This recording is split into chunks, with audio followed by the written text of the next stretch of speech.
All right, so we're just 5 short weeks away from Christmas Eve. The countdown to Christmas can leave some of us feeling less festive and a little more stresstive. I like that. It's the first time I've heard that. First time I've heard it too. Stresstive.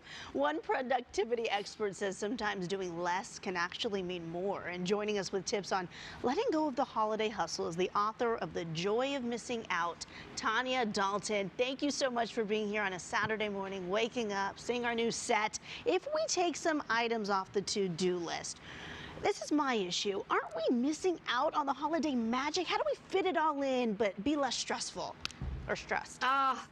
There's so much joy in missing out, honestly. I think this is the thing is we feel like we have to do it all. We have to be it all. We have to do all the things. And when we choose to actively, intentionally miss out, there's so much joy and so much happiness in there. And, you know, it's really about switching the question. Instead of asking yourself, what do I need to do? What do I have to do for the holidays? Let's start asking the question, what would make this holiday memorable? Because that's really what we're looking for. And it's the fewer things that really make it memorable. Mm-hmm. All right, so let's talk about your tips for a moment, because when you follow a lot of these holiday traditions, it can be a bit stressful. It can be a little bit stressful, especially if you're not doing traditions that really fit what you honestly want. So I really advocate choosing a couple of key traditions. I believe it's the traditions that weave over time, and that creates the memories for our families, for our children. So choose things that feel easy and fun. So for example, for me, one of our traditions for my family is on Christmas Eve, everybody gets a package, and in that package is a brand new pair of pajamas as well as a game. So I know on Christmas Eve, we're all gonna wear our brand new pajamas. We're gonna play a fun game together as a family. And it's so easy. I'm not stressed out. I'm not worried about it because it's a tradition. It's just something that we do every single year. I love that. That's actually a really good idea. I got the wheels spinning now. Yeah. You know, this season, it comes with beautiful photos of holiday perfection. And I think the word perfection is what is an issue for a lot of people, because we sit there on social media and scroll and like, oh, they went to that lighting event, I want to go too. Oh, they went here, I want to go too. What would be your recommendation to try to get out of this whole like perfection isn't really a thing?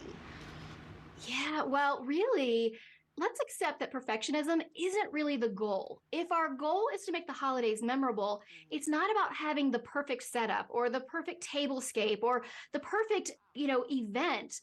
When we think about our own memories as children and we think about the things we've done with our families, it's honestly the mistakes, the things that go wrong that make it memorable. The year that the dog ate half the cake for the Christmas Eve dinner, or the year where the presents got stuck in the blizzard. Those are the things that we really glom onto and we really find memorable.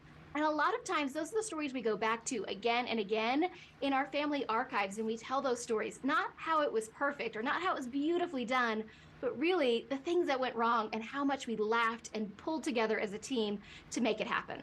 So when it comes to holiday planning, a lot of it involves pleasing other people.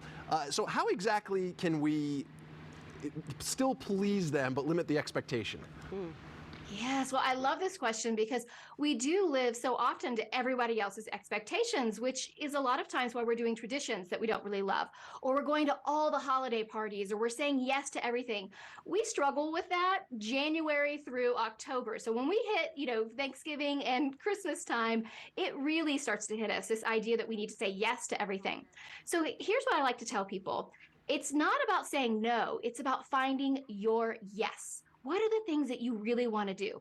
And the mistake we often make is the question we ask ourselves is, do I have time to do it? And if we have 15 minutes to go to a 3-hour party, we'll say yes, right?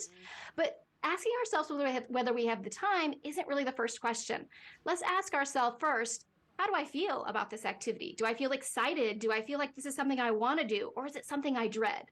And then why do I want to do it? If you're wanting to do it because it feels fun and exciting, that's a yes. Will it allow me to spend time with the people who matter most to me? Then we can ask ourselves the question, do I have the time?